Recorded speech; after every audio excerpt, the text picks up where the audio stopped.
हाँ, आपकी आवाज आ रही है, प्लीज स्टार्ट कीजिए। Okay, thank you. आसमान की ऊंचाइयों पर हम परवाज करते हैं। आसमान की ऊंचाइयों पर हम परवाज करते हैं।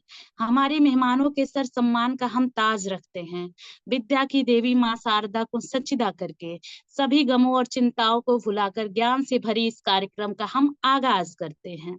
Good morning everyone. जी हाँ दोस्तों, मैं सौम्या सिंह, संभव आईएएस 2023 की चयनित छात्रा, आपकी दोस्त और आज की कार्यक्रम की होस्ट। इस उत्कर्ष वेब टॉक में पूरी दिया टीम और संभव आईएएस की तरफ से हार्दिक स्वागत, वंदन एवं अभिनंदन करती हूँ। आज के इस कार्यक्रम को प्रारंभ करते हुए मैं कुछ प्रेरणादायक पंक्तियां जो हम सभी के अंदर जोश भर दे, मैं आपके समक्ष रखना चाहूंगी और जो भी अभी तक सोया हो उसको जगाना चाहूंगी। तू जिस गति से है चला तू उस गति को पाएगा, तू फूल सूंघता रहा तो किस गति समाएगा। सर के जिस पे तेज और हाथ धनुष बाण हो, वीर उसको बोलते जो बूढ़ा हो जवान हो। रण में जाके हो खड़ा तू चक्र भी वो तोड़ दे, मौत को भी मात दे, जिंदगी मरोड़ दे। इसलिए कहा गया है ना कि आंखों में नींद बहुत है पर सोना नहीं है। यही समय है कुछ करने का, हम सभी को इसे खोना नहीं है। तो इसी के साथ हम सब अपने अंदर एक नई ऊर्जा, उत्साह, जोश और उमंग का संचार करते हुए आज के सेशन को आगे बढ़ाते हुए पॉजिटिव वाइब्स का लेवल और अधिक हाई करने के लिए मैं प्रज्ञा गीत के लिए आदर्श भैया को इनवाइट करने से पहले कुछ कहना चाहूंगी कि कुछ इस तरह से वो गाते हैं कि परेशान और चिंतित लोग भी खुश हो जाते हैं, उन्हें देखकर खुश हो जाते हैं। उनके बातों का अजी क्या कहिए, अल्फाज तारीफ बनकर खुद मुख से निकल आते हैं। बहुत बहुत स्वागत है आदर्श भैया, ओवर टू यू।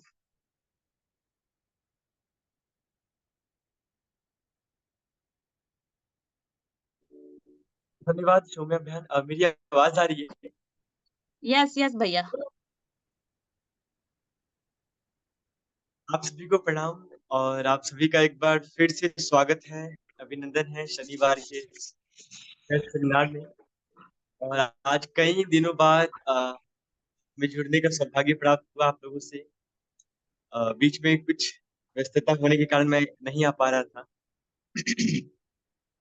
तो मैं सभी से रिक्वेस्ट करूंगा कि अगर वाकई में आप लोग यहाँ पे जुड़े हैं या वाकई में आप जगे हुए हैं तो अपने अपने वीडियो को ऑन कर लें, वरना साहब पता ही नहीं चलता है कि हम चद्दर ओढ़ के सो रहे हैं या फिर क्या। तो वाकई में अगर जो लोग जुड़े हैं तो सभी से निवेदन करना चाहूंगा कि अपने अपने वीडियो को ऑन कर लें। और आइए आज के कार्यक्रम की शुरुआत एक बार उस महामंत्र के साथ करते हैं जो हमें आगे बढ़ने की प्रेरणा देता है, जो हमें एक नई राह दिखाता है, जो हमें हमारी बुद्धि को सद्बुद्धि में परिवर्तित करता है। तो गायत्री महामंत्र के साथ आज के कार्यक्रम की शुरुआत करेंगे। कमर सीधी करें, दोनों हाथ गोद में रखें, प्रातःकालीन उगते हुए सूर्य का ध्यान करते हुए यह भावना करें, हम सभी अंदर से तेजस्वी वर्चस्वी हो रहे हैं, हमारे अंदर की समस्त बुराइयां परिष्कृत हो रही है,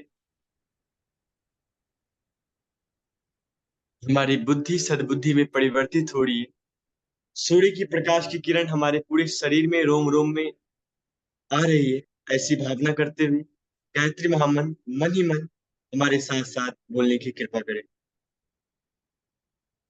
ओम भूर्भुवः स्वः तत्सवितुर्वरेण्यं भर्गो देवस्य धीमहि धियो यो नः प्रचोदयात्।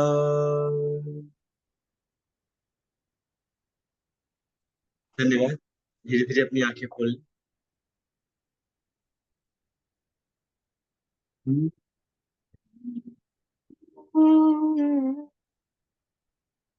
मित्रों, ये जो प्रज्ञा गीत है इसके बोल बहुत ही प्यारे हैं। हर शब्द को जरा ध्यान से सुनिएगा कि हम न जाने कितने देवी देवताओं की पूजा करते हैं, किन्हीं को इष्ट मानते हैं, पर हमारे गुरुदेव पंडित श्री राम शर्मा आचार्य जी, जिन्होंने अखिल विश्व गायत्री परिवार की स्थापना की और उसी की यूथ इकाई है दिया दिल्ली, उन्होंने कहा कि बेटा, इंसान को ना जो सबसे बड़ी देवता है ना वो है जीवन देवता। और भगवान श्री कृष्ण भी गीता में कहते हैं कि जिसका आहार विहार, जिसका जीवन शैली अगर सही ना हो, वो जीवन में हमेशा भटकता रहता है। जैसे एक नाविक को समुद्र में अगर लक्ष्य प्राप्त ना हो तो वो समुद्र में कभी इधर जाएगा कभी उधर जाएगा।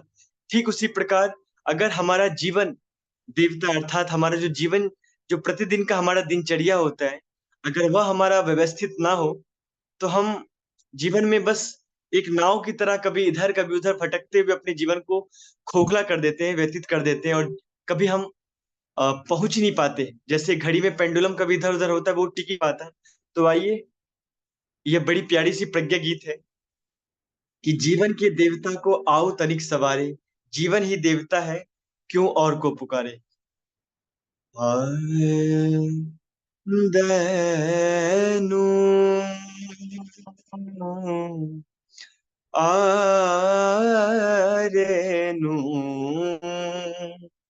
आ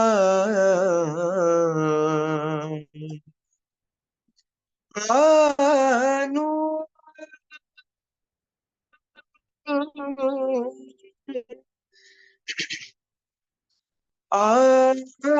आरेनु दरना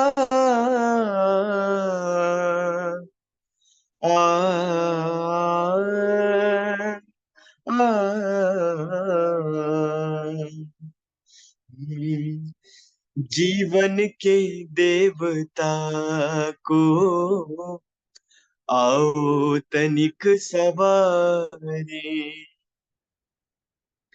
जीवन के देवता को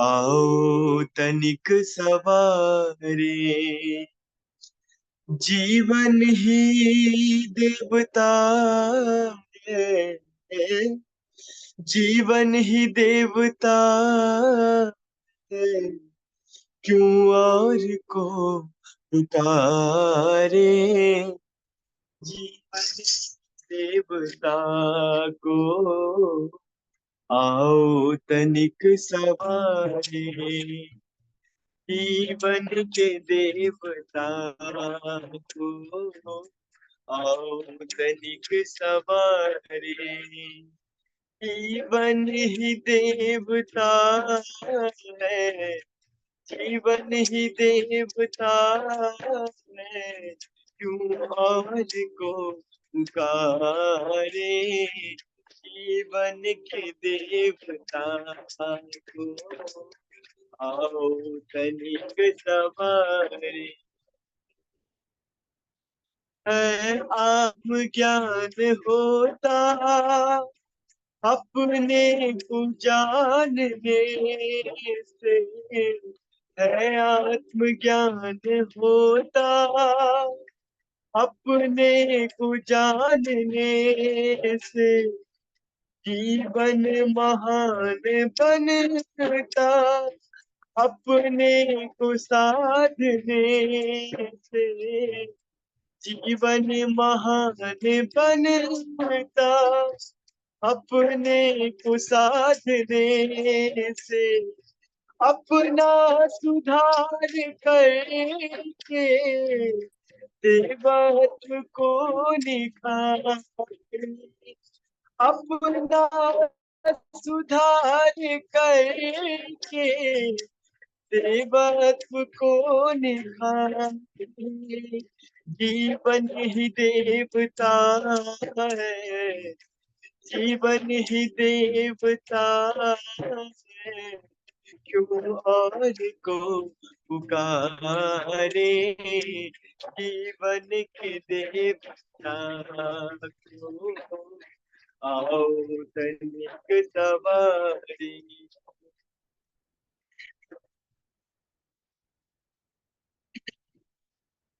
सबसे समीप है यहाँ, जाना नहीं कहीं पर, सबसे समीप है यहाँ, जाना नहीं कहीं पर, है शक्ति स्रोत अद्भुत है तीर्थ सब यहीं पर, है शक्ति स्रोत अद्भुत, है तीर्थ सब यहीं पर, सद्भाव और सद्गुण की आरती उतार, सद्भाव और सद्गुण की आरती उतार, जीवन ही देवता है, जीवन ही देवता है, क्यों और को पुकारे, जीवन के देवता को आओ तनिक सवारे, जीवन ही देवता है, जीवन ही देवता है, क्यों और को पुकारे, जीवन के देवता को आओ तनिक सवारे, जीवन के देवता को आओ तनिक सवारे, जीवन के देवता को आओ तनिक सवारे। धन्यवाद। बहुत बहुत धन्यवाद भैया आपका, हम सभी को इतना प्यारा प्यारा सा और जोश भर देने वाला प्रज्ञा गीत सुनाने के लिए। धन्यवाद भैया, बहुत बहुत धन्यवाद। अब मैं इस कार्यक्रम को आगे बढ़ाते हुए अपने आईटी टीम से रिक्वेस्ट करना चाहूंगी कि हम सभी के समक्ष आएं और अभिव्यक्ति वीडियो को प्रस्तुत कर हम सभी का मोटिवेशन लेवल को बढ़ाने का कृपा करें। IT team, over to you. दुनिया के सबसे महान वैज्ञानिकों में से एक थॉमस अल्वा एडिसन बहुत ही मेहनती इंसान थे।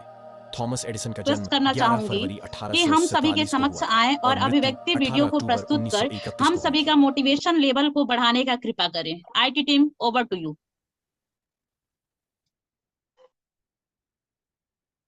दुनिया के सबसे महान वैज्ञानिकों में से एक,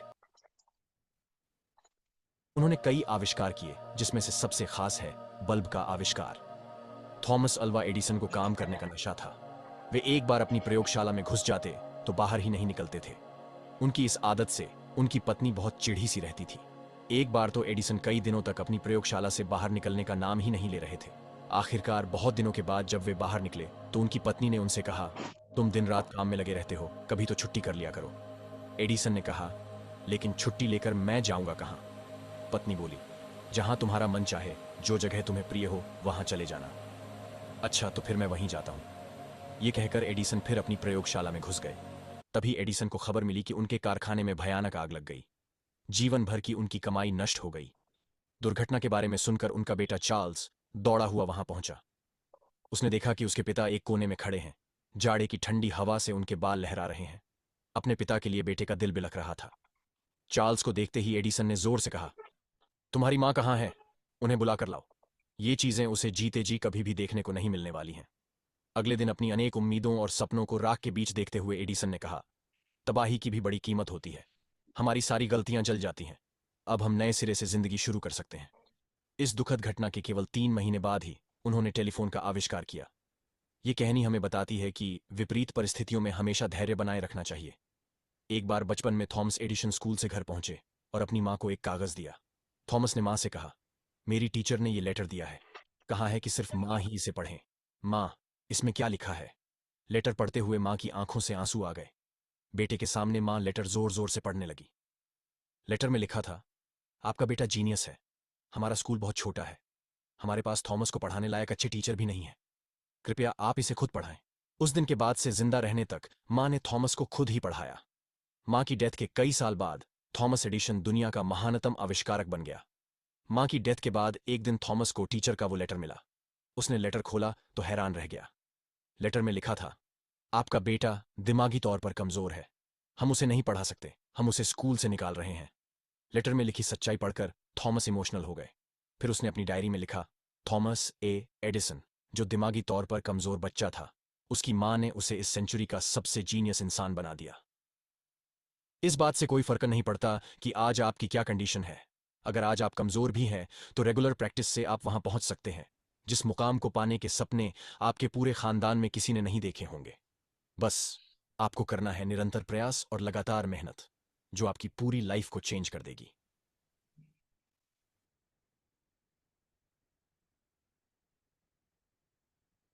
बहुत बहुत धन्यवाद आईटी टीम आपका, जो कि आपने हम सभी के समक्ष अपना ये प्रस्तुति साझा कर और हम सभी का उत्साहवर्धन किया, इसलिए कुछ मन कर रहा है कहने का। और मैं कहना चाहूंगी, कहा जाता है ना कि जैसी संगति वैसी रंगति, जैसा देखोगे, जैसा करोगे, जैसा सुनोगे, वैसा ही करने लगोगे अपने जीवन में, वैसा ही देखने लगोगे और वैसा ही सोचने लगोगे। लेकिन मंजिलें उन्हीं को मिलती है जिनके सपनों में जान होती है। पंख तो यूं ही फड़फड़ाते हैं, हौसलों से उड़ान होती है, हौसलों से उड़ान होती है। इसी के साथ मैं हमारे कार्यक्रम को आगे बढ़ाते हुए अब अपने इस कार्यक्रम के मुख्य अतिथि जी को आमंत्रित करना चाहूंगी और उनका परिचय कराना मुझे नहीं लगता कि यहाँ जरूरी है, क्योंकि यहाँ उपस्थित इस कार्यक्रम के महान शख्सियत से आप सभी रूबरू और परिचित होंगे। मैं 1 मिनट चाहूंगी, सर से आज्ञा लेना चाहूंगी। मेरी क्या औकात है उनके सामने बोलने का, लेकिन आपको आपका ज्ञानवर्धक बातें इतने दिनों से सुनते सुनते कुछ तो परछाई आ ही गई है। तो पता नहीं आई है कि नहीं, मैं नहीं जानती हूँ, लेकिन मुझे लग रहा है कि थोड़ा सा आ गई है। तो कुछ पंक्तियां सुनाना चाहती हूँ। जैसा कि आज के कार्यक्रम का थीम भी है वे टू सक्सेस, तो कहा गया है ना कि माना कि है अंधेर बहुत और चारों ओर नकामी है, जीवन के आपाधापी में जीने, माना कि है अंधेर बहुत और चारों ओर नकामी है, माना कि थक्के टूट रहे और सफर अभी दुर्गामी है, जीवन के आपाधापी में जीने का ठिकाना छूट गया, माना कि थक गए सपनों का नींदों में आना छूट गया, माना कि हिम्मत टूट गई आंखों में निराशा छाई है, माना कि चांद पे ग्रहण है और रात अभी गहराई है। श्री कृष्ण ने साफ कहा है कि बस कर्म तुम्हारा कल होगा, और कर्म में अगर सच्चाई है तो कर्म कहाँ निष्फल होगा, हर एक संकट का हल होगा, आज नहीं तो कल होगा। लोहा जितना तपता है उतना ही ताकत भरता है, सोने को जितनी आग लगे वो उतना प्रखर निखरता है, हीरे पर जितनी धार लगे वो इतना खूब चमकता है, मिट्टी का बर्तन पकता पर तब धुन पर खूब खनकता है, सूरज जैसा बनना है तो सूरज जैसा जलना होगा, नदियों सा आदर पाना है तो वह छोड़ निकलना होगा, और हम सादम के बेटे हैं, क्यों सोच रहे हैं सरल होगा, क्यों सोच रहा सरल होगा, कुछ ज्यादा वक्त लगेगा पर संघर्ष जरूर सफल होगा, हर एक संकट का हल होगा, वो आज नहीं तो कल होगा। इसलिए कहना चाहूंगी, काम करे ऐसा कि एक पहचान बन जाए, हर कदम ऐसा चले कि निशान बन जाए, यहाँ जिंदगी तो हर कोई काट लेता है साहब, जिंदगी जियो ऐसा कि मिसाल बन जाए। जिंदगी बहुत हसीन है, ये हम सभी जानते हैं, कभी हंसाती है तो कभी रुलाती है, लेकिन मनीष भैया जी के तरह जो जिंदगी के भीड़ में खुश रहता है और दूसरों को खुश रखने में मदद करता है, जिंदगी उसी के आगे सिर झुकाती है। कहा जाता है ना कि बिना संघर्ष कोई महान नहीं होता, बिना कर्म किए जय जयकार नहीं होता, जब तक नहीं पड़ती हथौड़े की चोट तब तक कोई पत्थर भगवान नहीं होता। अब मैं हमारे प्रेरणा के स्रोत मनीष भैया जी से आग्रह करना चाहूंगी कि आए और अपनी ज्ञानवर्धक बातों से हम लोगों को प्रेरित कर आगे बढ़ने का रास्ता दिखाएं। ओवर टू यू आदरणीय मनीष भैया जी। बहुत धन्यवाद सौम्या जी। मेरी आवाज आ रही है? Yes yes yes. आपने तो मुझे प्रेरित कर दिया आज, बहुत आनंद आ गया आपको सुन के। और मैं हमेशा कहता हूँ कि आप सब में भगवान ने कूट कूट के प्रतिभा दे रखी है, और मेरा मानना है कि जो भी लोग यहाँ जुड़े हैं संभवम के माध्यम से, दिया दिल्ली के माध्यम से, गायत्री परिवार के माध्यम से, किसी भी माध्यम से आप जुड़े हैं, आप ये मान के चलिए कि भगवान ने आपको चुना है। आप यूं ही नहीं यहाँ आकर के बैठ गए हैं, भगवान ने आपको चुना है और आपके माध्यम से वो बड़ा कार्य कराने वाले हैं, महान कार्य कराने वाले हैं, इसलिए आप बैठे हैं। अपने सौभाग्य को सराहिए। और आप सभी का एक बार हम फिर से इस दिया दिल्ली, इस संभवम के प्लेटफॉर्म पे आप सभी का हम हार्दिक स्वागत करते हैं, अभिनंदन करते हैं कि आप अपना बहुमूल्य समय निकाल के इस सैटरडे के वेब टॉक्स में जुड़ते हैं। उद्देश्य बहुत सीधा है कि अपने जीवन का निर्माण करना, अपने आप को बनाना, और उसके माध्यम से हम दूसरों के लिए कुछ अच्छा कर सकते हैं या नहीं कर सकते हैं। तो वो सीखने के लिए, वो समझने के लिए हम आपका अभी आधे घंटे का समय लेंगे 9 बजे तक।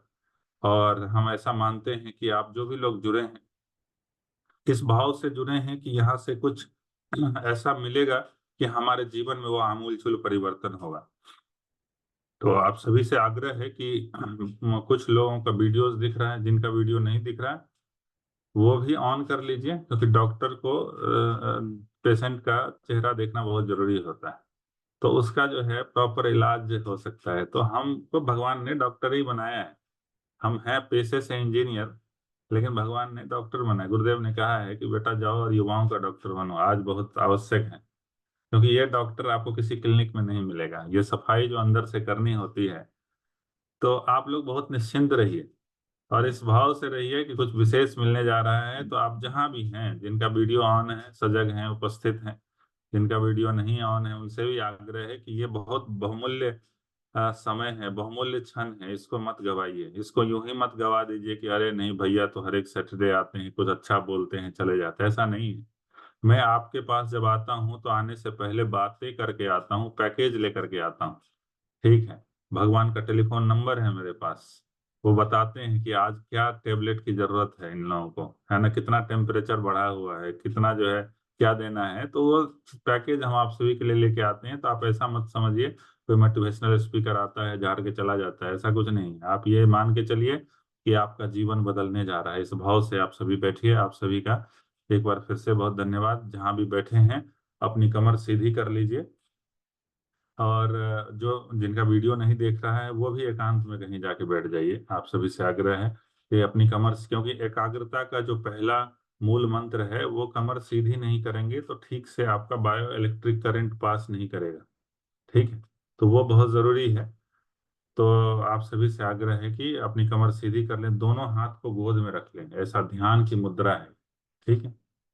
दोनों हाथ गोद में रख लें, अपने नेत्र बंद कर लें और ये भाव करें कि हमारा शरीर शांत हो रहा है।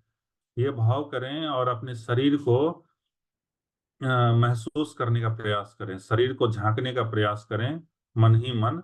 आपके पांव से लेके आपके सर तक शरीर का हर एक कण कण, हर एक जर्रा जर्रा वो बहुत ही महत्वपूर्ण है, बहुत ही इम्पोर्टेंट है आपके लिए। आप ये भाव करें कि हमारा शरीर का हर एक कण, हर एक नस नारी बिल्कुल स्वस्थ है, सही है, सुरक्षित है। उसका भाव करते हुए यह भाव करें कि वो अंग अवयव, वो नस नारी, वो पैर, हमारा हाथ, वो मस्तिष्क बिल्कुल शिथिल हो रहा है, शांत हो रहा है, ऐसी भावना करें। ये भाव करें कि हमारा मन शांत हो रहा है। ये भाव करें कि हम शांत होना चाहते हैं, हम बिल्कुल शांत होना चाहते हैं। अभी हमें किसी भी प्रकार की कोई समस्या नहीं है, कोई कठिनाई नहीं है, कोई चिंता नहीं है। न पढ़ने की समस्या है, न घर की समस्या है, न पैसे की समस्या है, किसी प्रकार की कोई समस्या नहीं है। हम बिल्कुल स्थिर शांत चित्त हो रहे हैं। और ध्यान करें, उस सविता का ध्यान करें जो सविता पूरे विश्व ब्रह्मांड को संचालित करती है, पूरे करोड़ों तारे, करोड़ों सूर्य को प्रकाशित करती है, कैटलिस्ट का काम करती है। उस सविता का ध्यान करें, उस उदीयमान सूर्य का ध्यान करें, उस स्वर्णिम सूर्य का ध्यान करें जो सूर्य हिमालय की चोटी से निकल रही है। हिमालय के सर्वोच्च शिखर का ध्यान करें, वो हिमालय जो बर्फ से आच्छादित है, वो हिमालय जो बर्फ से ढका हुआ है, चारों ओर सिर्फ बर्फ की चादर बिछी हुई है। उस हिमालय के शिखर का ध्यान करें।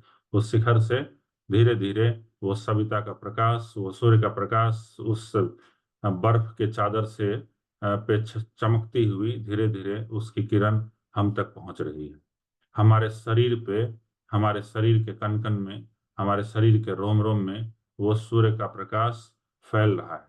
उस सूर्य के प्रकाश से हमारे अंदर का हर एक शरीर का कण कण, रोम रोम, जर्रा जर्रा प्रकाशवान हो रहा है।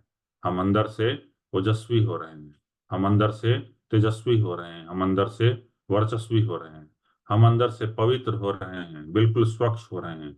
इस भाव में डूबते हुए एक बार उस महासत्ता गायत्री का ध्यान करें जो गायत्री हमारे बुद्धि को सन्मार्ग की ओर प्रेरित करती है। जो गायत्री हमारे बुद्धि को बुराइयों से अच्छाइयों की ओर ले जाती है। इस भाव में डूबते हुए एक बार गायत्री महामंत्र हमारे साथ साथ बोलने की कृपा करें। ओम भूर्भुवः स्वः तत्सवितुर्वरेण्यं भर्गो देवस्य धीमहि धियो यो नः प्रचोदयात्। दोनों हाथों को रब करें और रब करने के बाद अपने फेस पे लगाएं और उस ऊर्जा को महसूस करें और धीरे धीरे अपनी आंख को खोलें और सहज हो जाएं।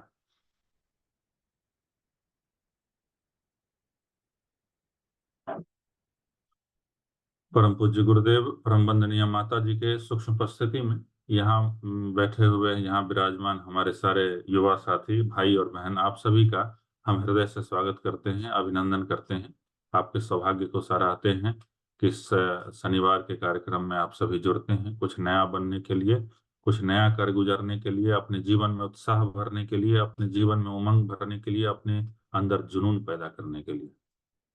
वाकई हम सभी का परम सौभाग्य है कि हमें दिया दिल्ली और गायत्री परिवार और संभवम से जुड़ने का सौभाग्य मिला है। ये बस एक टेस्ट नहीं था, ये बस की कोई माध्यम नहीं था, इसके माध्यम से भगवान बहुत बड़ा कराना चाहते हैं। आप सभी को पता होगा कि अभी यूपीएससी का रिजल्ट निकला है ना। बहुत लोगों का सपना पूरा हो गया और बहुत लोगों का सपना अधूरा रह गया। आप देखेंगे कि संभवम में जिसने भी जिस माध्यम से दिया दिल्ली में गायत्री परिवार में किसी भी माध्यम से जिसका योगदान रहा या जो जुड़ा, उसका जीवन निहाल होता हुआ चला गया। मैं बार बार आप सभी को बताता रहता हूँ, ये घाटे का सौदा नहीं है। जिसने भी अच्छे चीजों से जुड़ा, जिसने भी पुरुषार्थ किया, जिसको भी प्रकृति का साथ मिला, वो जीवन में निहाल होता चला गया। एक से बढ़ के एक लोग, इस बार करीब 9 लोग सफल हुए हैं अपने टीम से।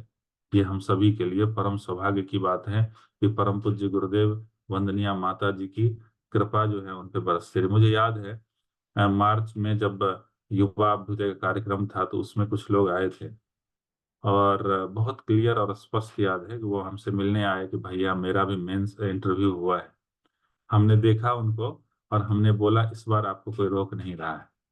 और जब रिजल्ट आया तो उनका सिलेक्शन होता हुआ चला गया यूपीएससी में। तो मैं बार बार कहता हूँ वो माध्यम होते हैं और हमारा सौभाग्य बस इतना है कि हम स्पीकर बन जाते हैं, हम रेडियो बन जाते हैं, लेकिन भगवान वो यूज कर लेते हैं माध्यम को, है ना। तो ये बात सही है कि आज का नहीं, ये 20 सालों का साधना है, 20 सालों का अनुभव है, उसके बाद हम आपको साझा करते हैं। ऐसा नहीं है कि कल हमने कुछ पढ़ लिया और आज आकर के बक दिया आपके पास। गुरुदेव ने कहा कि बेटा अपने किसी को कुछ बताना हो तो अपने वाणी से नहीं, अपने आचरण से प्रस्तुत करना। कहने का मतलब यह है कि आप जीवन में उतारो। आप जब तक जीवन में नहीं उतारोगे तो दूसरों तक वो बात नहीं पहुंचेगी। कहते हैं कि जो मुंह से बोली हुई बात होती है वो मुंह तक पहुंचती है ना।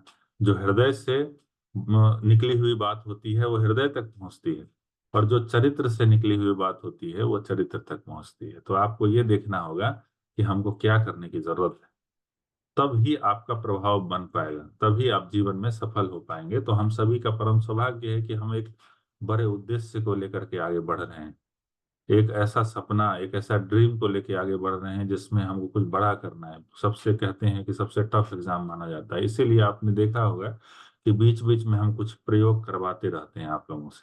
और अभी जस्ट एक अनुष्ठान खत्म हुआ, नवरात्र खत्म हुआ, और नवरात्र का जो अनुष्ठान है, जिसने भी किया उनको हम धन्यवाद देते हैं, और हम जिसने नहीं भी किया उनके लिए भी हमने प्रार्थना की। ठीक है, इसलिए घबराने की कोई बात नहीं।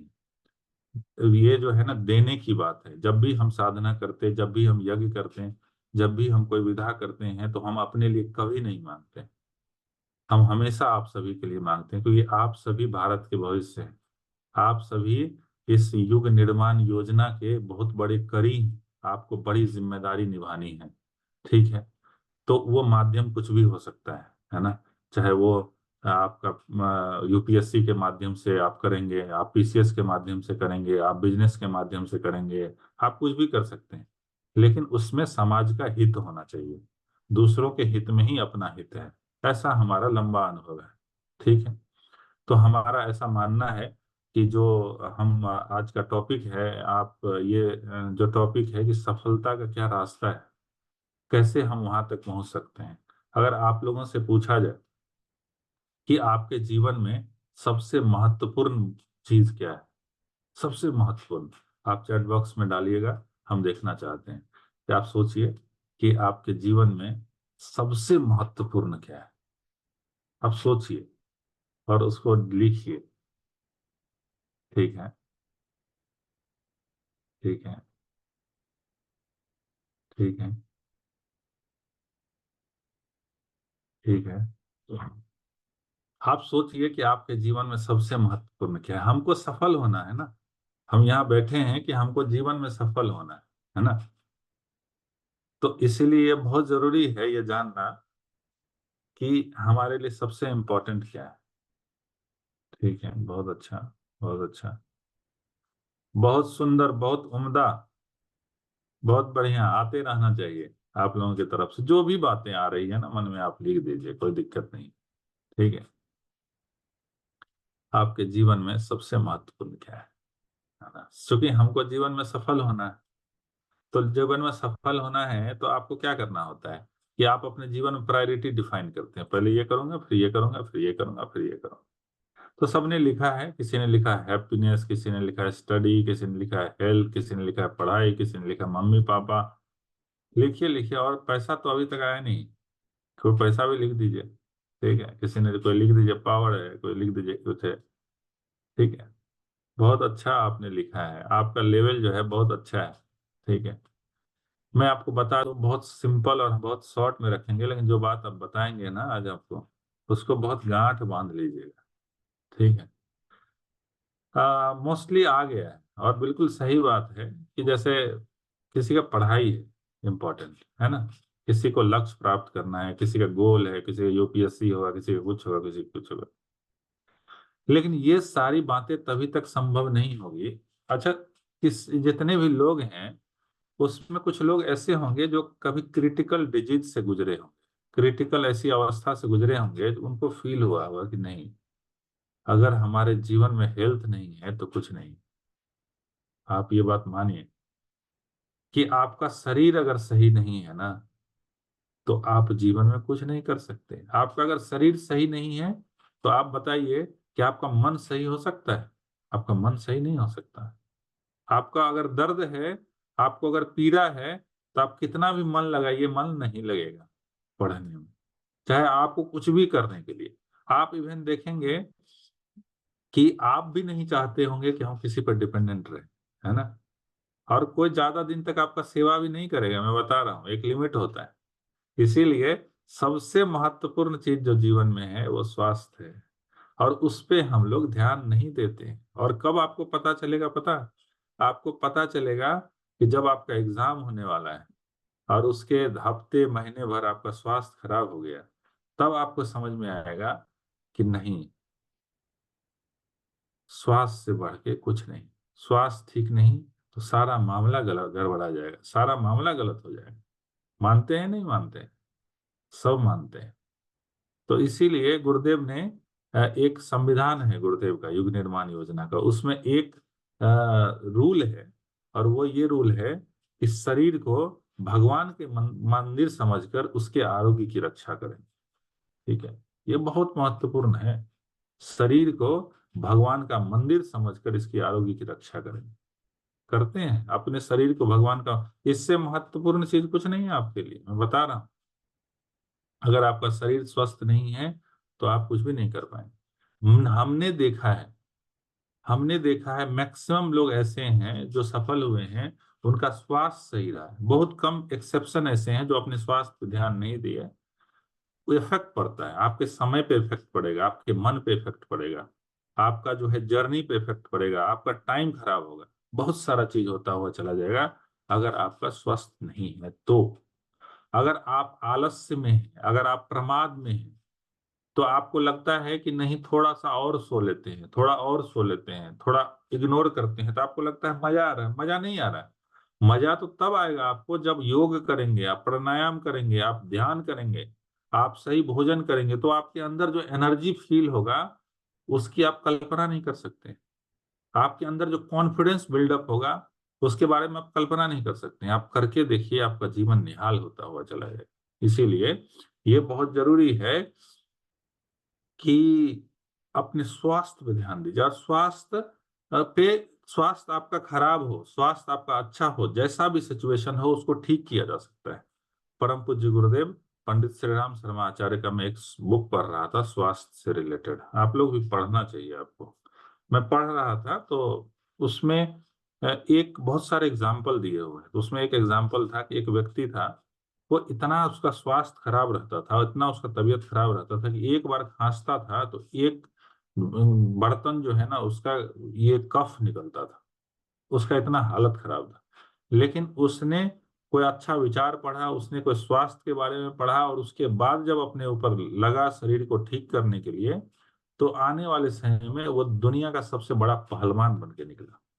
आप कल्पना कर सकते हैं कि आप कभी ये नहीं सोच सकते हैं कि नहीं हमारी ये स्थिति है तो हम ये नहीं कर। जैसे मान लीजिए कि बहुत सारे लोग इसमें होंगे जिनका जो आप तैयारी कर रहे हैं, आपका लेवल जो है उतना अच्छा नहीं होगा, तो आपके मन में एक कॉन्फिडेंस लूज हो रहा होगा कि नहीं मैं नहीं कर पाऊंगा, मुझसे नहीं हो पाएगा। दुनिया में कुछ भी असंभव नहीं। जिस दिन आप शुरुआत करेंगे उस दिन से ही आपकी गति धीरे धीरे धीरे धीरे बढ़ने लग जाएंगी, चाहे वो कोई भी क्षेत्र हो, है ना। तो मैंने आपको बताया कि हेल्थ आपके लिए बहुत ही इंपॉर्टेंट है। तो हेल्थ के लिए ये बहुत जरूरी है कि आपका खान पान ठीक होना चाहिए। आपका खान पान ठीक होना चाहिए। आप ध्यान नहीं देते हैं ना खान पान पे, बहुत इंपॉर्टेंट है, मैं बता रहा हूँ। खान पान इतना इंपॉर्टेंट चीज है कि आप देखेंगे कि आप कंपेयर करके देखिए। जैसे मान लीजिए कि आप भोजन करते हैं तेल वाला, मसाला वाला, ऑयली भोजन करते हैं और करते रहते, तो उससे क्या होता है, आप फुर्तीले फील नहीं करेंगे, आपका मन भारी लगेगा, आपका खाना नहीं पचेगा। ठीक है, तो ये बहुत जरूरी है। और खाना भी जो खाना है कम खाना है। खास करके स्टूडेंट के लिए मैं बता दूं, ये नहीं कि 4 रोटी खा सकते हैं तो 8 रोटी दिए पड़ेंगे। आज बड़ा मजा आ गया, आज जो है बहुत टेस्टी सब्जी बना था, आज तो ये बना था, 4 और लेकर के आ जाओ। आप समझ नहीं रहे हैं कि आपके साथ क्या हो रहा है। आपके मित्र हैं, आपके दोस्त हैं, आप क्या बोलते हैं कि नहीं जो है चलते हैं घूमने। कहाँ चलना है? बोलते हैं मसूरी चलते हैं, गोवा चलते हैं। तो आप क्या बोलते हैं? बोलते हैं नहीं नहीं अरे मैं नहीं आऊंगा, बहुत पैसा खर्च होगा। तो आपका मित्र बोलता है कि अरे कोई नहीं मैं पैसा दूंगा, चलो घूम के आते हैं। तो हमारा मन कहता है अरे सही है, पैसा तो खर्च नहीं हो रहा है, चलते हैं। आपको ये पता ही नहीं है कि आपका कितना समय खराब हो रहा है उसके पीछे। हम तो समझते हैं कि पैसा किसी और का खर्चा हो रहा है, लेकिन कितना बड़ा समय जा रहा है हमारा, उसमें हम इन्वेस्ट कर रहे हैं अपने शरीर को जो है ये कर रहे हैं। तो ये बहुत महत्वपूर्ण है कि आपको इन चीजों से बचना पड़ेगा। तो जो पहली बातें मैंने आपको बताई वो आपको मैंने बताई कि स्वास्थ्य पे ध्यान देना है। और स्वास्थ्य पे ध्यान देने का मतलब ये नहीं कि दिन भर स्वास्थ्य स्वास्थ्य करते रहेंगे, वो आपका एक शेड्यूल में आ जाना चाहिए, है ना। वो एक शेड्यूल में आ जाना चाहिए। और उसके लिए बहुत महत्वपूर्ण है, जो पहली बातें मैंने बताई वो ये बताई कि आपका खान पान ठीक होना चाहिए। और खान पान के लिए ये बहुत जरूरी है कि आपको मैंने बताया कि शाम में आप जल्दी भोजन कर लीजिए। प्रयास करिए 7 बजे तक आप भोजन कर लीजिए, सात्विक रहे तो ज्यादा अच्छा। कहा गया है कि आधा पेट भोजन करना चाहिए, आधा पेट पानी होना, सॉरी 1/4 पानी होना चाहिए और 1/4 हवा के लिए होना चाहिए। खास करके जो स्टूडेंट है ना उनके लिए मैं बता दूं कि जैसे आप पढ़ना चाहते हैं, नींद आता है, ये आता है, तो आप ऐसा चीज करिए, भोजन करिए कि जो हैवी ना हो, एनर्जेटिक हो बट हैवी ना हो, है ना। उसमें आप क्या रख सकते हैं, अपने लिए जो चना है, मूंग है, उसका अंकुरित रख सकते हैं, है ना। उसको थोड़ा अच्छे से बना करके वो इंस्टेंट एनर्जी देगा आपको, और वो शरीर भी भारी नहीं होगा, इंस्टेंट आपको एनर्जी देगा। नाश्ता करना है। उसके बाद आप जो है जो नॉन वेज खाते होंगे, पता नहीं कितने आदमी खाते हैं नहीं खाते, मुझे पता नहीं, लेकिन जितने नॉनवेज खाते हैं ट्राई कीजिएगा अवॉइड करने का, ठीक है, क्योंकि मन आपका भारी होगा। मन भारी, उसको अवॉइड कीजिए। आपको मन करता है अरे बाद में खा लेंगे, हफ्ते बाद खा लेंगे, 4 दिन बाद खा लेंगे, बाद में कर लेंगे, उसको अवॉइड कीजिए। ये हमारा पेट है, ये हमारा मंदिर है, न कि ये कब्रिस्तान है। कि इसमें क्या क्या डाले जा रहे हैं, आप समझिए बात को। ये साइंस है, ये रिसर्च का टॉपिक है कि जब मारा जाता है ना, जब किसी को मार के आप खाते हैं, जैसे ही मारते हैं तो वो साउंड एनर्जी में जनरेट होता है, और वो जो साउंड एनर्जी है वो उसी के पास आता है जो खा रहा है, उसको कहीं रास्ता नहीं मिलेगा। और फिर कभी कभी ऐसा होता है कि अचानक से लगने लगता है कि हमारा मन नहीं लग रहा है, मन भारी लग रहा है, तो ये सब का बड़ा प्रभाव होता है। ठीक है, खान पान का बड़ा प्रभाव है कि आपका खाना कैसे बन रहा है, वो बहुत इंपॉर्टेंट है। एक बुक गुरुदेव ने लिखा है, मानवीय विद्युत का चमत्कार, आप जरूर पढ़िए उस बुक को। उसमें कहा जाता है कि जैसा अन्न होता है वैसा ही आपका मन बनता है, ये आप सब जानते हैं। अब उसमें जैसे मान लीजिए जो खाना बना रहा है ना, उसका भी बड़ा प्रभाव है। जैसे आप कहीं कहीं देखेंगे कि पति पत्नी में लड़ाई होगी, ठीक है, देखते हैं, नॉर्मल सी बात है। अब पत्नी में लड़ाई होगी और पत्नी एकदम गुस्सा में है, वो आटा सान रही है रोटी बनाने के लिए, वो गुस्सा में, आज हम छोड़ेंगे नहीं इसको, और वो जो आटा गूंथ रही है, उसमें क्या होता है कि जो आप पढ़ेंगे ना तो आपको पता चलेगा कि जो बायो इलेक्ट्रिक करंट है ना, हमारा बायो इलेक्ट्रिक करंट, वो आंख से निकलता है। वो जो ये है ना नाखून, यहाँ से निकलता है, और वो उसमें जाता है। तो आपने देखा होगा कि कोई छोटा बच्चा होता है, अगर उस छोटे बच्चे को आप ऐसा भाव करते हैं, आह कितना सुंदर बच्चा है, ऐसा कभी नहीं करना चाहिए। ऐसा कर दिए, इसका मतलब ये हो गया कि आपकी आंख से जो बायो इलेक्ट्रिक करंट निकल रही है, वो बच्चा टॉलरेट नहीं कर पाएगा और बीमार पड़ जाएगा। और तो कहते हैं ना कि नजर लग गया, सुने होंगे आप लोग कि नजर लग गया। ये वाकई साइंस है, ये कहने की बात नहीं है, ये वाकई साइंस है। इसलिए आज के बाद कोई छोटे बच्चे को देख के आहे मत बढ़िएगा, अरे बहुत सुंदर है, बहुत ऐसा, वो बीमार पड़ जाएगा, मैं बता रहा हूँ। इसलिए घर में माएं नजर उतारती है ना, ये बहुत बड़ा साइंस है। आप देखेंगे कि जब घर में लड़ाई होता है तो पत्नी जो है आटा गूंथ रही होती है, और वो गुस्से में, तो वो जो बायो इलेक्ट्रिक करंट है नाखून का, वो आटे में जाता है, रोटी में जाता है। और जब पति को रोटी दिया जाता है तो जैसे ही थोड़ा खाता है, गुस्सा से वो थोड़ा नमक कम हुआ उठा के फेंक देता है थाली को। क्या बनाया है, वो क्या है, वो यही भाव है। मुझे याद आता है बचपन में जब हमारी मम्मी खाना बनाया करती थी तो देखते थे गीत गाती थी, है ना, गीत गाती थी और खाना बनाती थी, तो समझ नहीं आता था उस समय, और उसका प्रभाव जो है वाकई पड़ता है। और बाद में हमको समझ में आया कि जब आप खाना बनाते हैं तो बहुत प्रेम से बनाना चाहिए, ठीक है, और उसका प्रभाव देखिए क्या पड़ता है। जैसे आपने देखा होगा कि आपकी माँ का जब आप खाना खाते हैं तो आपको शरीर में कहते हैं लगता है, वो आप स्वस्थ रहते हैं। होता है ना कि माँ के हाथ के खाना सबको बहुत अच्छा लगता है। लेकिन यही आप होटल में जाते हैं और कितना भी अच्छा खाना रहे, तो उसका भाव अलग होता है, वो प्रभाव नहीं पड़ता है। कारण कारण ये होता है कि जब आप होटल में जाते हैं तो जो देने वाला होता है खाना, वो सोचता है कि नहीं थोड़ा ज्यादा न ले ले, थोड़ा कम ही ले, है कि नहीं, थोड़ा ज्यादा न ले ले, तो वो भाव जो होता है ना वो अलग होता है, वो प्रभाव नहीं पड़ता है। तो इसका मतलब ये बहुत बड़ा साइंस है, ये खान पान जो है ना बहुत बड़ा साइंस है। इसलिए कहा जाता है कि बहुत ही सात्विक होना चाहिए, सात्विक तरीके से भोजन बनना चाहिए। आपने देखा होगा कि हमने कई स्टूडेंट को देखा है जिसने यूपीएससी सेलेक्ट किया, वो बहुत ख्याल रखता है अपना। ये जो है ना, जो पीरियड है, ये पीरियड बहुत ही क्रिटिकल है।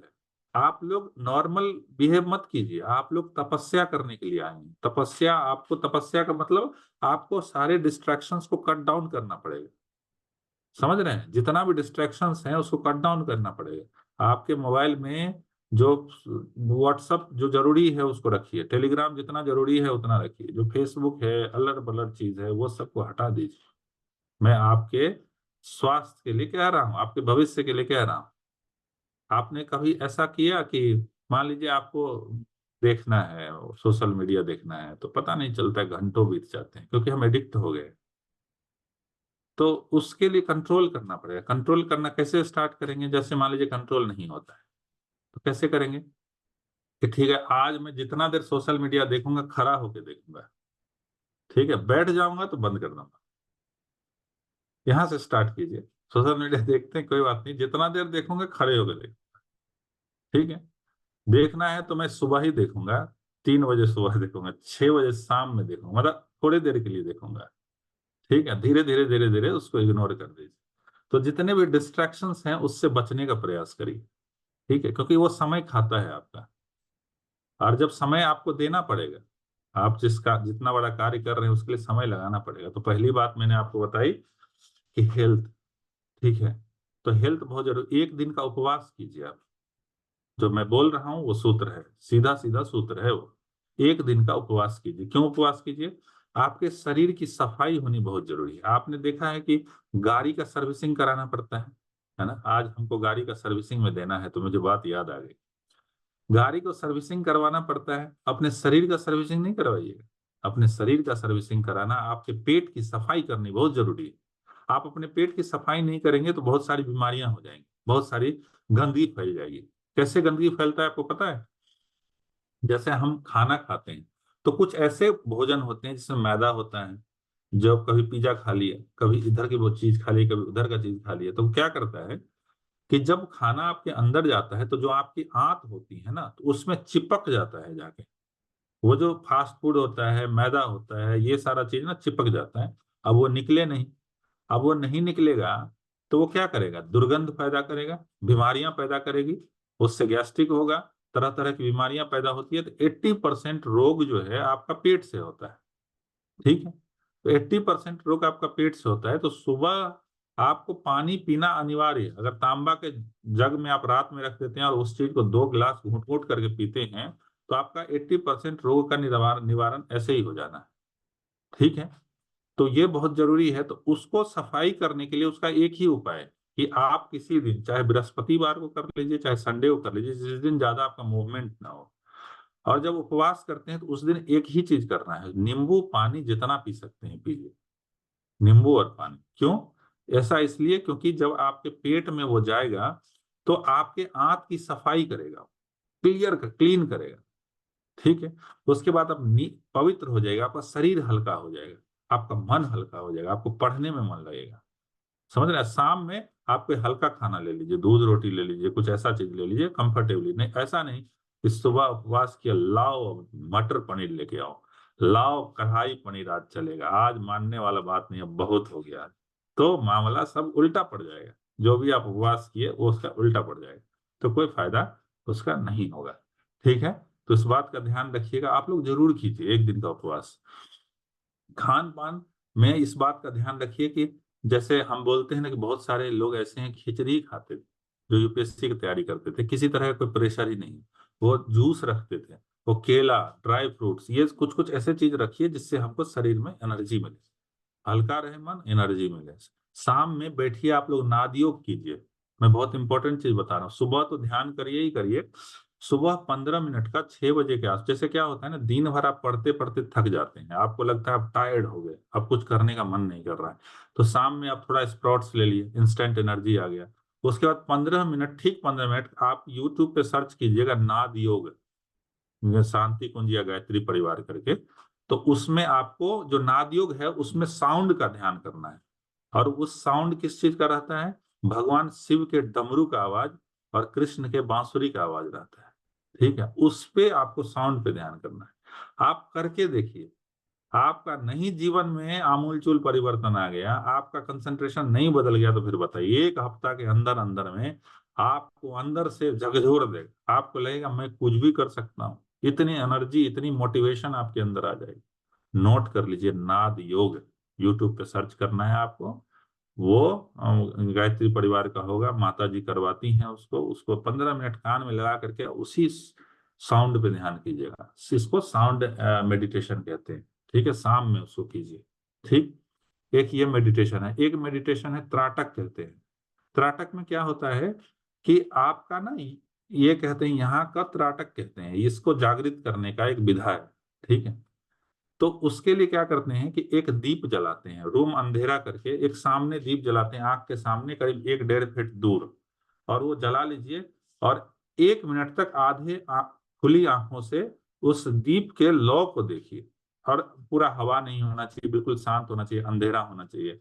उसको देखिए और आंखें बंद करके 2 मिनट तक अपने यहाँ ध्यान कीजिए, इस चक्षु पे यहाँ ध्यान कीजिए, सेंटर में उस दीप को। फिर आंखें खोलिए, 1 मिनट कॉन्सेंट्रेटली देखिए, फिर आंखें बंद करके यहाँ, वो उसको त्राटक कहते हैं। इसमें क्या कहते हैं, कुछ लोग कहते हैं कि कैसे हम अपनी बुद्धि को तेज कर सकते हैं, तो ये भी एक बहुत अच्छा विधा है।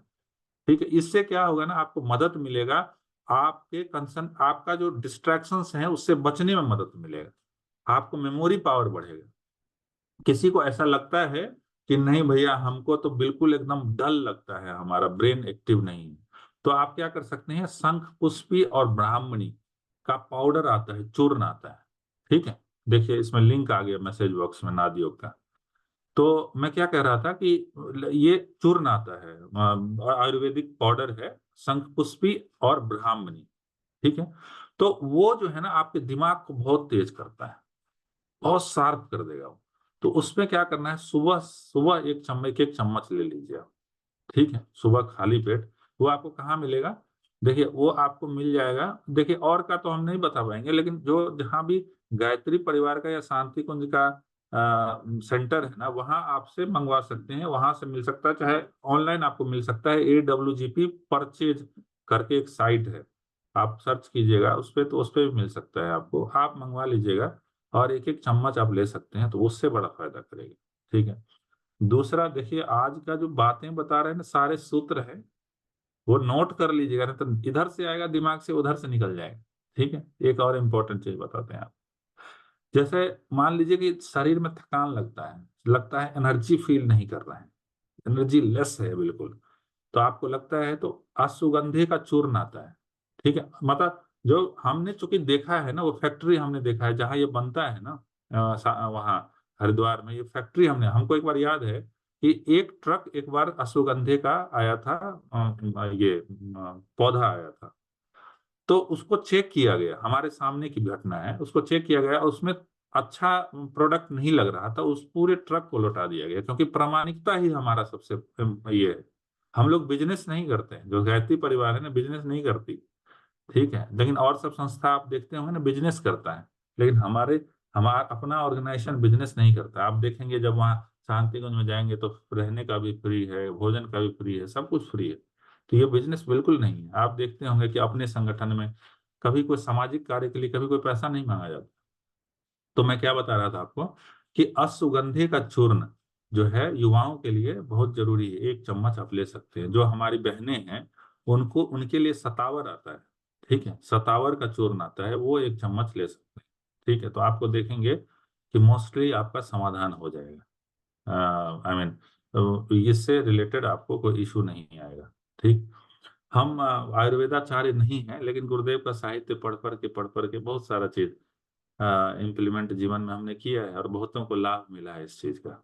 ठीक है, तो मुझे लगता है कि समय तो हो गया है, लेकिन अगर इसको हम समराइज करें तो समराइज हम इस तरह से करेंगे कि देखिए रिजल्ट निकला है अभी यूपीएससी का। ठीक है, और हमारी दिली इच्छा है कि अगले बार उसमें आप होने चाहिए, मास में होने चाहिए अगली बार। ठीक है, और हमको पूरा विश्वास है कि कर सकते हैं। मैं आपको विश्वास के साथ बता सकता हूं कि यूपीएससी कोई बहुत बड़ा चीज नहीं है कि मतलब इसके लिए हमको भगवान बनना पड़ेगा, और तब ऐसा नहीं है। सिर्फ 365 दिन का मेहनत चाहिए, उसमें प्रॉपर मेहनत चाहिए। ठीक है, और दूसरी बात है ना कि आपको रस लेने आना चाहिए उसमें। आप जब पढ़ाई कर रहे हैं तो आपको ये मॉनिटर करना पड़ेगा कि हमको पढ़ने में रस आ रहा है नहीं आ रहा है। रस समझते हैं ना, एंजॉय होना चाहिए। जैसा अभी आप देखे ना, अभिव्यक्ति वीडियो देखे, तो अभिव्यक्ति वीडियो में जो है एडिशन को, एडिशन थे आइंस्टाइन थे, एडिशन थे ना, तो उनको जो है बोले, उनकी पत्नी बोली कहीं घूम लिया कीजिए, तो बोले कहाँ जाएंगे, तो वहां चले जाइए जहां आपको आनंद आता हो, जहां आपको मजा आता। तो बोला ठीक है हम चले जाते हैं, और फिर उठे और उठ के अपने लैब में चले गए। तो उसमें उनको बहुत आनंद आता था, उसमें बहुत मजा आता था, इसीलिए इतना सारा रिसर्च कर पाए, आविष्कार कर पाए। तो आपको ये देखना है कि आपको पढ़ाई में इंटरेस्ट आ रहा है नहीं आ रहा है। पढ़ाई आपके लिए बोझ नहीं होना चाहिए, आपको मॉनिटर करना है इस चीज को। अगर पढ़ाई आपका बोझ हो गया तो आप गलत रास्ते पे हैं, आप अपना समय खराब कर रहे हैं, आप कहीं और ध्यान दीजिए। अगर आप इंटरेस्ट डेवलप करने का माध्यम है, आप उसमें इंटरेस्ट डेवलप कर सकते हैं, कोई बहुत बड़ी बात नहीं है इंटरेस्ट डेवलप करना। इंटरेस्ट कब डेवलप होता है? जब आपको सब्जेक्ट समझ आने लगता है तो आपको इंटरेस्ट डेवलप हो जाता है। आपको सब्जेक्ट समझ नहीं आएगा तो इंटरेस्ट डेवलप नहीं होगा। मैंने पढ़ने का टेक्निक्स आप लोगों को बताया था कि जब आप 1 घंटे की स्टडी करते हैं, 5-10 पेज पढ़ते हैं, जब नेक्स्ट पेज पढ़ते हैं बैठते हैं 11th पेज पे, तो 11th पेज से नहीं पढ़ना है। फर्स्ट पेज टू 10 पेज आपको 5 मिनट सोचना है, रिवीजन करना है कि मैंने कल क्या पढ़ा था, और जो भूल गए तो एक बार देख लीजिए, अंडरलाइन कर दीजिए। फिर आज 10 पेज पढ़े तो जो थर्ड डे है, फिर फर्स्ट डे टू 20 पेज तक आप पढ़िएगा। इससे इसलिए कह रहे हैं कि रिवीजन आपकी बहुत जरूरी है, क्योंकि जब आप एग्जाम देने जाइएगा तो आपके पास सिर्फ 4 घंटे 5 घंटे का समय रहेगा रिवीजन करने का, 1 दिन का समय रहेगा उससे पहले कि आप थोरोली पूरा रिवाइज कर सकते हैं। अगर आप 1 दिन में सारा रिवीजन कर पाने की स्थिति में हैं तो आपको कोई नहीं रोक सकता है, ठीक है। और अगर आप उस स्थिति में नहीं, मतलब सिर्फ आपको पेज पलटना रहता है लास्ट दिन, है ना, यही करते हैं ना, सिर्फ पेज पलटते रहते हैं। कब होता है ये संभव? जब आपका रिवीजन बहुत स्ट्रांग रहता है, जब आप प्रैक्टिस बहुत स्ट्रांग रहता है, तो ये तब संभव हो पाएगा जब आपको सब्जेक्ट को लेकर के जो भी कार्य कर रहे हैं उसमें खूब मन लगना चाहिए। और उसमें मन तब लगेगा जब आप डिस्ट्रैक्शंस को ब्लॉक आउट कीजिएगा, अपना हेल्थ सही रहेगा, आपका मन सही रहेगा। आपका हेल्थ और मन कब सही रहेगा? जब आप 1 घंटे सुबह में इन्वेस्ट करिएगा, 20 मिनट आप एक्सरसाइज कीजिए, योग कीजिए, दौड़ लगा के आइए, कुछ भी कीजिए, 20 मिनट कीजिए, 20 मिनट आप ध्यान कीजिए ताकि आपका मन शांत रहे। आप गायत्री मंत्र कर सकते हैं, मन ही मन सूर्य का ध्यान करते हैं, आप बहुत फायदा होगा। मैं बता रहा हूँ, ब्रह्मास्त्र है ये, ब्रह्मास्त्र। लोगों ने इसका उपयोग नहीं किया, जिसने भी किया वो निहाल हो गया। 20 मिनट का स्वाध्याय कीजिए, अच्छे पुस्तकों का स्वाध्याय जरूर से जरूर कीजिए। आपको अगर आसपास कोई गायत्री शक्तिपीठ है तो वहां से आपको परम पूज्य गुरुदेव ने 3200 साहित्य लिखा है, आप वहां से कर खरीद सकते हैं। आप AWGP स्टोर करके एक वेबसाइट है, वहां से परचेज कर सकते हैं।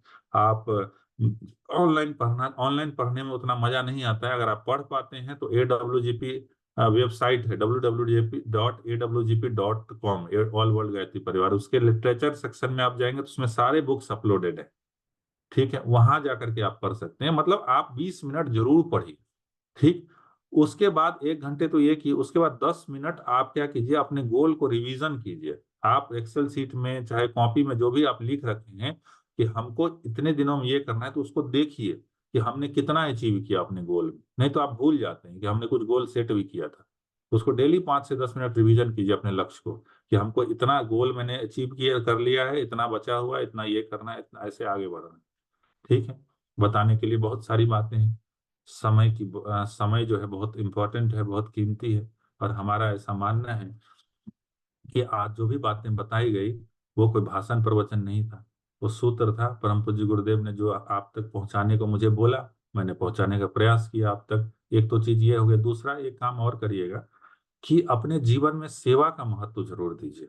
सेवा का बहुत बड़ा इफेक्ट है। अगर जीवन में खुश रहना चाहते हैं तो सेवा करना सीखिए। कुछ भी कीजिए लेकिन कीजिए। क्या कर सकते हैं आप? 2 तरह से सेवा करते हैं, एक तो समयदान करते हैं, दूसरा अंशदान करते हैं। समयदान सप्ताह में 1 दिन 1 घंटे का जरूर कीजिए। आप कुछ भी कर लीजिए, आप सोच लीजिए, नहीं होता है 1 पेड़ लगा दीजिए, नहीं होता है 4 गरीब बच्चों को पढ़ा दीजिए।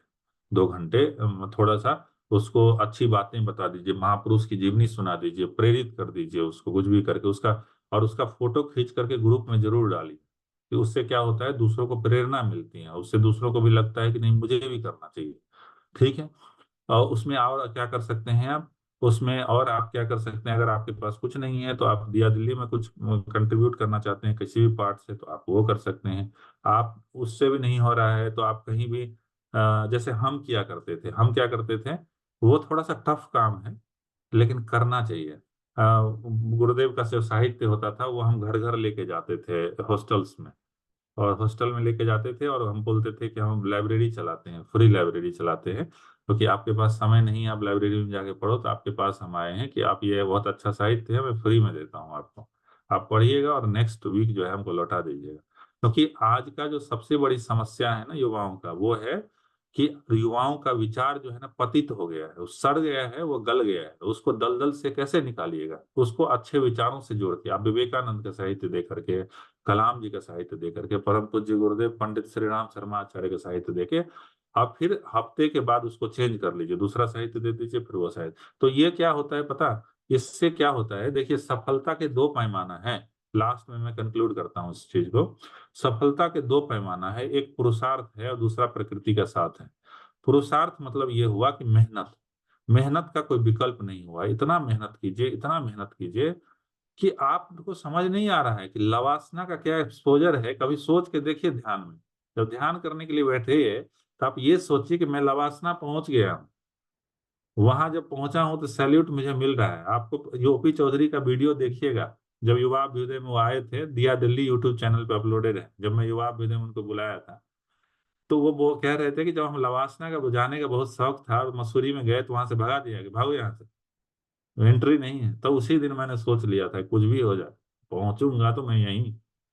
और मैं पहुंचा और सलामी दिया गया हमको, ठीक है। उसके बाद मैं एंट्री गया।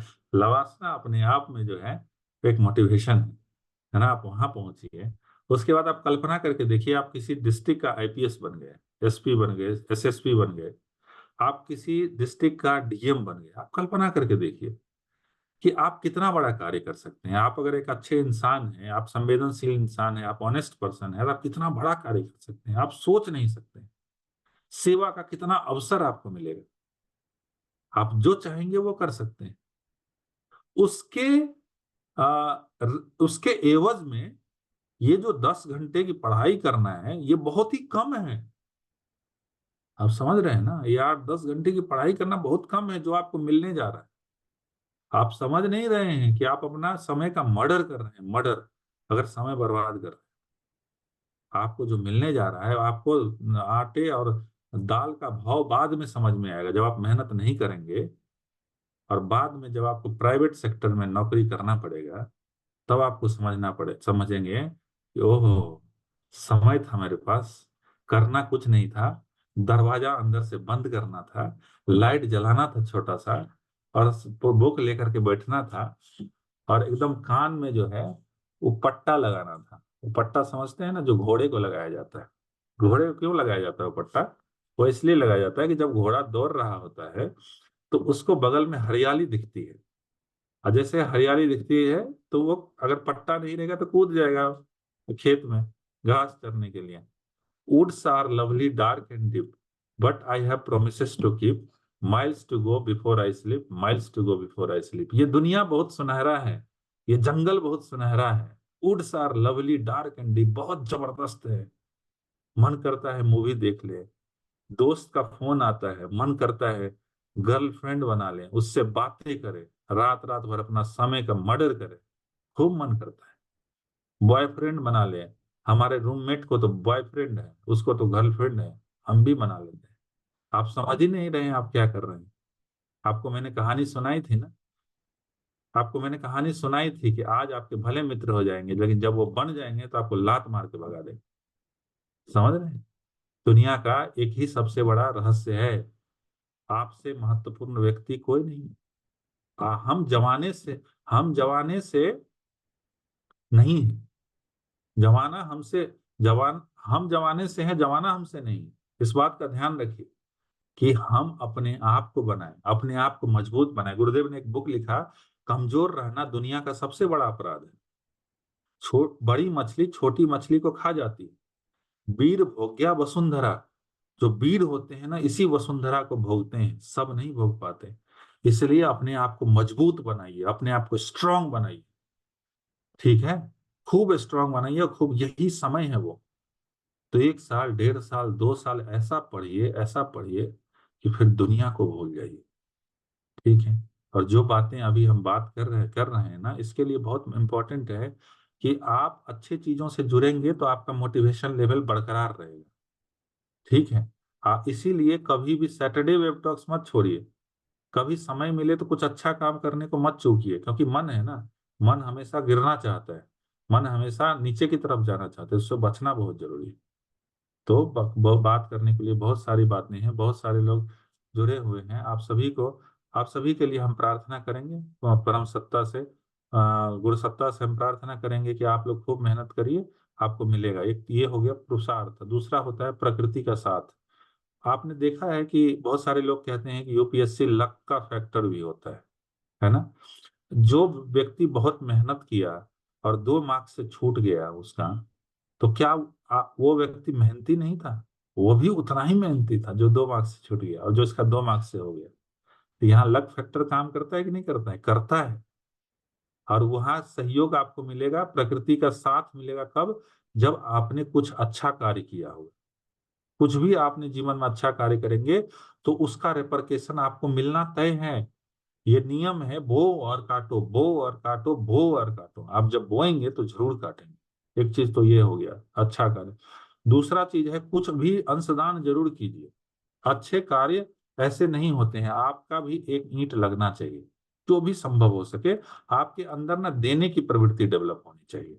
ठीक है, चाहे जो संभव हो सके। अब हम 1 रुपया निकाल सकते हैं, हम 5 रुपया निकाल सकते हैं, आप जो चाहे। इतना बड़ा कार्य हो रहा है, देखेंगे कि हम लोग समय भी देते हैं, हम पैसा भी लगाते हैं। आज आप यहाँ बैठे हैं तो ये बात आप मान के चलिए कि उसके पीछे बहुत लोगों का जो है त्याग लगा है, तपस्या लगा है, अंशदान लगा है, तब यहाँ पहुंचा है। इसीलिए अच्छे कार्य, देवता का मतलब होता है देने वाला और लेवता का मतलब होता है लेने वाला।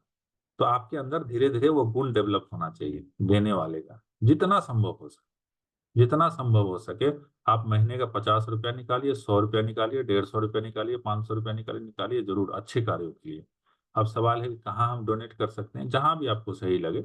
हाँ, ऐसे जगह डोनेट मत कीजिए कि वहाँ दुर्गा पूजा हो रहा है, सरस्वती पूजा हो रहा है और डीजे में गाना लगा हुआ है, बेबी को बेस पसंद है, वहां आप जाकर के दिए हैं, अंशदान कर रहे हैं, तो कोई फायदा नहीं उसका। दारू पी के जो है और डांस कर रहा है और बोल रहा है कि हम सरस्वती जी को जो है विसर्जन करने जा रहे हैं और दुर्गा जी को ये करने जा रहे हैं, कोई फायदा नहीं। वो आप समझ लीजिए, और आप जो है ना, आप पे पाप चढ़ेगा वैसी चीजों पे। आप ऐसे जगह पे लगाइए जहाँ रियल में कुछ सेवा का कार्य। ठीक, कहीं भी लगाइए। आपको दिया दिल्ली में देना है, आप दिया दिल्ली में दे सकते हैं। अंशदान वाला ग्रुप है, आप उसमें ऐड हो सकते हैं। हमारी टीम के लोग हैं, उससे आप कनेक्ट करके आप अंशदान वाले ग्रुप में ऐड कर सकते हैं। और उसको मंथली जरूर, क्योंकि क्या कहते हैं ना, जो बोएगा वही काटेगा। आप 10 रुपया बोएंगे तो 1000 रुपया काटेंगे। वो क्योंकि समाज के लिए आप बो रहे हैं ना, तो ये सीखना, वो ये जो है ना, आपके अंदर में गुण डेवलप होना चाहिए। मैं बोलता हूँ ना कि हमको ऐसा आईएएस नहीं बनाना जो करप्ट हो, जो बेईमान हो। हमको ऐसा आईएएस बनाना जो संवेदनशील हो, जो ईमानदार हो, जिसमें देने की प्रवृत्ति हो। तो वो तो अभी से डेवलप होगा ना, है ना। ये सूत्र अभी सीख लीजिएगा तो आगे करिएगा। आईएएस बन जाइएगा तो आपको लगेगा यही सब कुछ है, हम तो भगवान बन गए, सब बाकी सब तो व्यर्थ है ना। बहुत धन्यवाद आप सभी का, इतना संयम से, इतना धैर्य से सुनने के लिए। मिलेंगे ब्रेक के बाद। बहुत बहुत धन्यवाद। थैंक यू सर, बहुत बहुत धन्यवाद आपका इतना ज्ञानवर्धक बातें बोलने के लिए। और इसी के लिए मैं एक सेंटेंस में कुछ कहना चाहूंगी कि सिर्फ हंगामा खड़ा करना मेरा मकसद नहीं, सिर्फ हंगामा खड़ा करना हमारा मकसद नहीं। हमारी कोशिश है कि ये सूरत और सीरत बदलनी चाहिए। तेरे सीने में ना सही तो मेरे सीने में सही आग, मगर ये आग जलनी चाहिए। धन्यवाद सर, धन्यवाद सभी को, बहुत बहुत धन्यवाद।